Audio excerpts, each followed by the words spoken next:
دموعي سبيل مريح تنهدى يا صاحي كي تستريح. Assalamualaikum warahmatullahi wabarakatuh. Bismillahirrahmanirrahim. Alhamdulillahi rabbil alamin. Allahumma salli wa sallim ala sayyidina Muhammad wa ala ali sayyidina Muhammad, amma ba'du.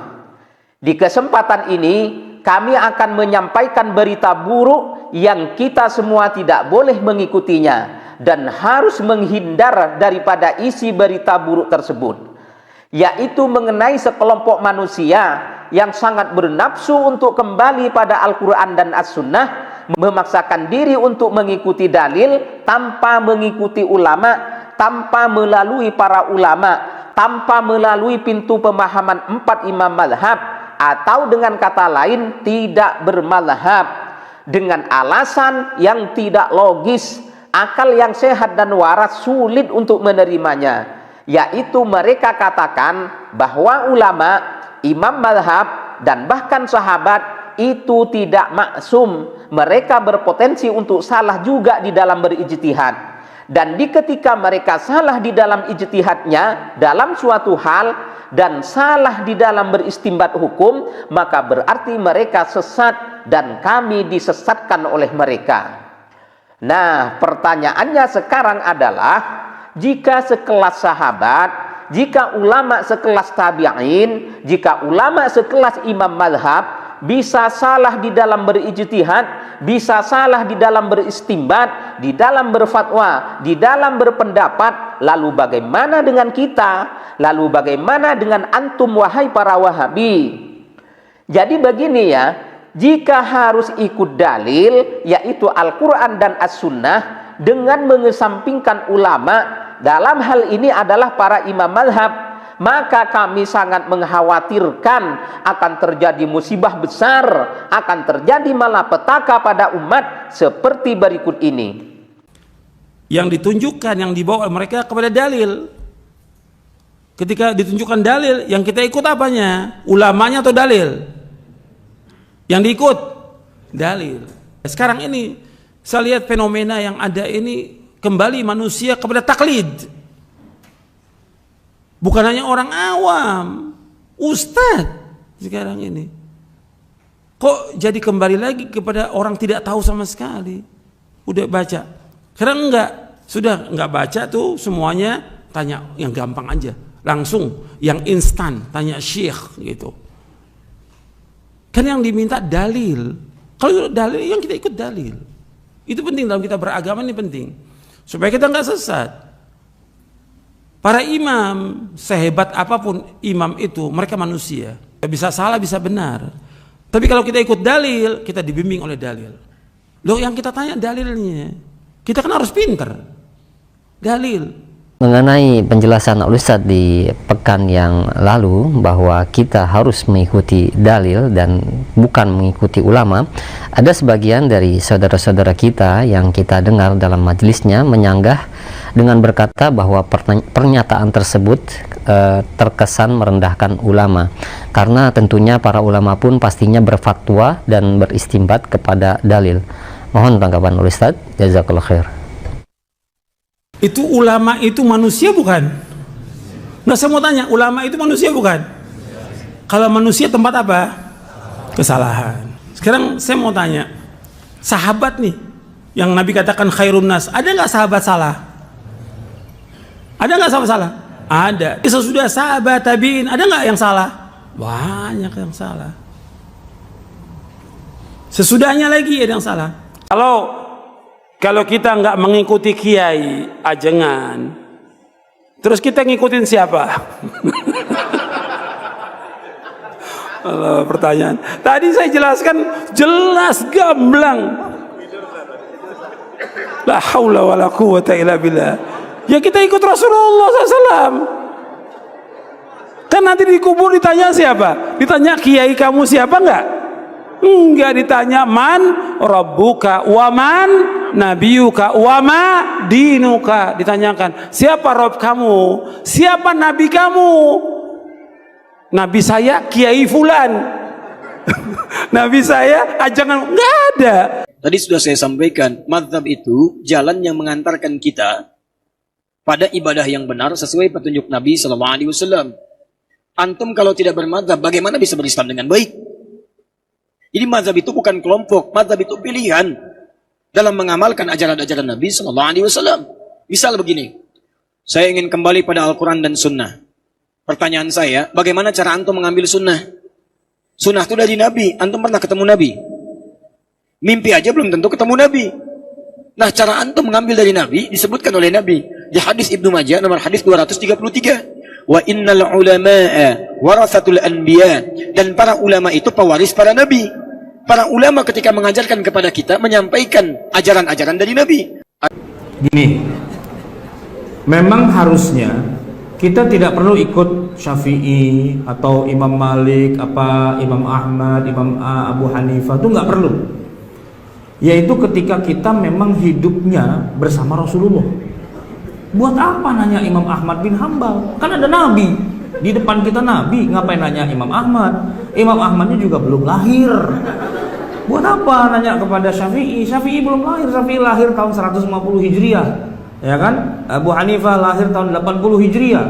Ya kalau kita hidup di zaman Nabi, lah ini Nabi gede banget depan muka kita, ngapain nanya yang lain, gitu loh. Jadi kalau Anda ingin mengatakan nggak usah ikut ulama, ikut Nabi, itu benar 100%, tapi Anda salah hidup. Tahun hidupnya di tahunnya Nabi, gitu loh, ya kan?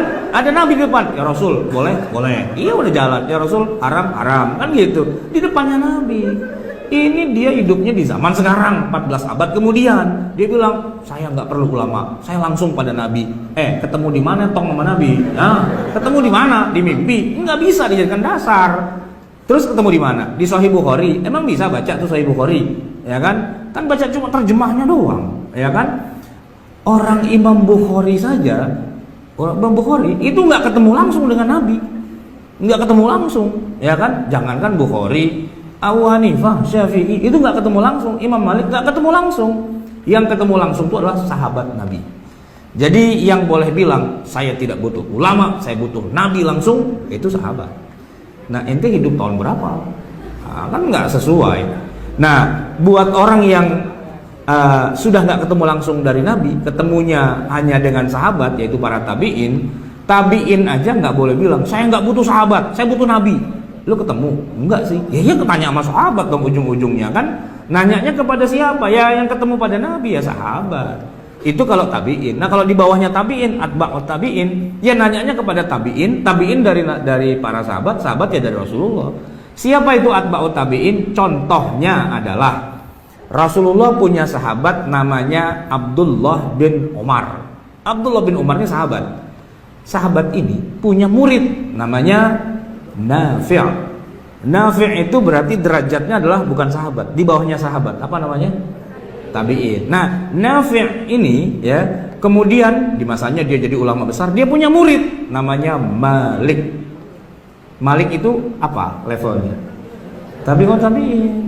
Malik itu ya Imam Malik yang mendirikan mazhab Maliki, gitu loh.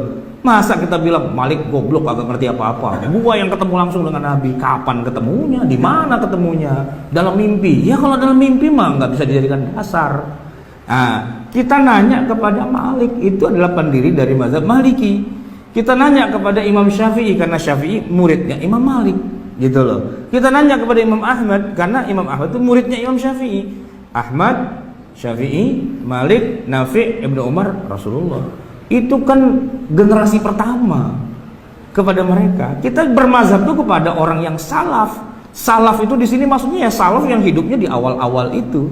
Levelnya itu di bawahnya sahabat yaitu tabi'in, di bawahnya lagi atba'ut tabi'in. Itu mereka salafunas soleh yang sesoleh-solehnya. Salaf dalam arti yang sesungguhnya, gitu. Bukan ngaku salaf tapi hidupnya 2018. Itu mah bukan salaf, gitu loh.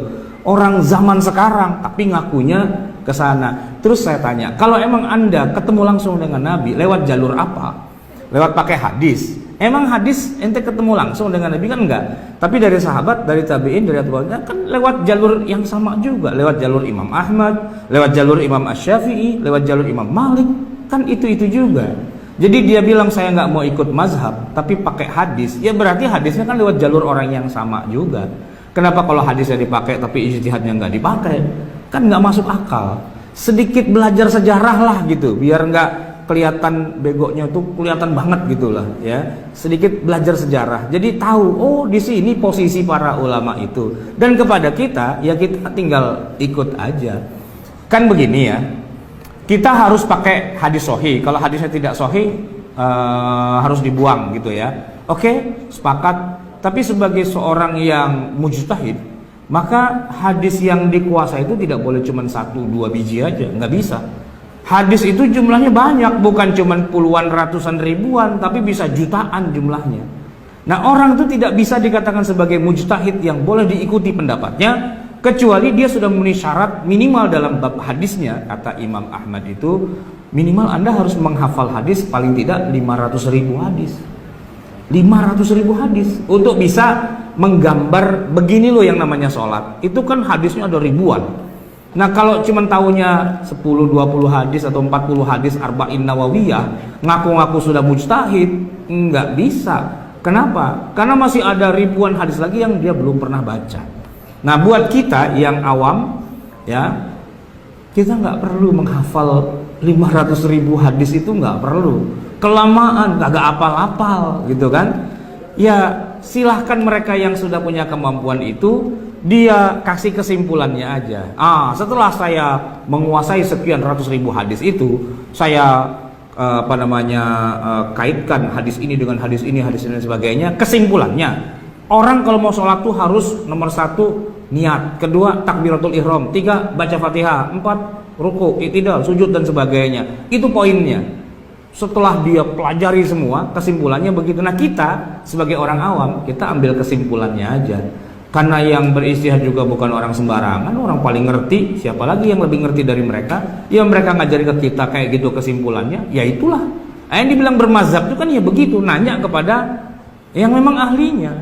Saya kalau nyetir dari Jakarta ke Jogja bawa mobil sendiri, itu kalau pas lebaran kadang-kadang suka kesasar-sasar karena suka dibuang-buang jalanannya itu. Dulu sering nyasar di Tegal karena masuk kota kan. Nah, tapi jalannya dibuang lagi ke sana, dibuang lagi ke sana, itu suka kebingungan.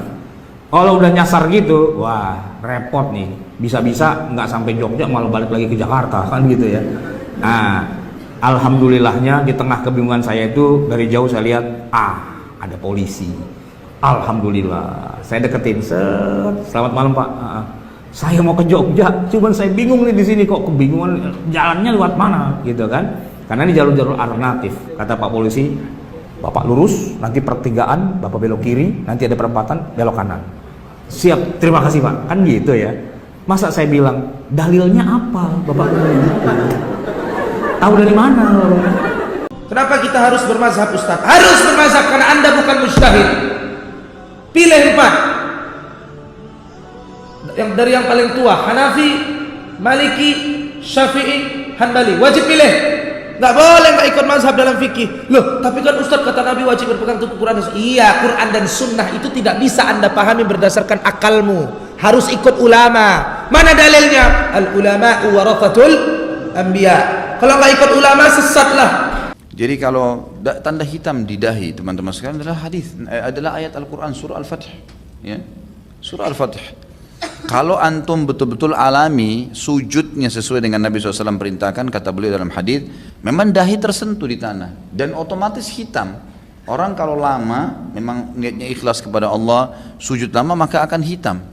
Ustadz, waktu sahur kita lagi minum, kemudian azan berkumandang. Batasannya azan langsung selesaikan minum atau bagaimana? Ya, selesaikan kata Umar. Khilaf masalah waktu azan, tapi yang sahih sampai selesai azan. La ilaha illallah. Lepas semua. Yang terakhir ketika berwudu ada orang pada saat membasuh kepalanya dia hanya membasuh di keningnya saja. Apa sah sholatnya? Setahu saya sah saja karena membasuh kepala bagian daripada sunnah. Ya, bagian daripada sunnah yang merupakan rukun wudu itu adalah wajah dan tangan sampai siku. Sebagaimana kalau kita tayammum, ya, yang lainnya sifatnya itu sunnah muakkadah yang lebih kuat dari pendapat para jumhur ulama. Bahwa tidak semua permasalahan seorang ulama, seorang syekh pasti lebih tahu dari kita. Ya. Maka kita tidak ragu mengatakan dalam masalah kunut subuh kita lebih tahu dari Imam Syafi'i.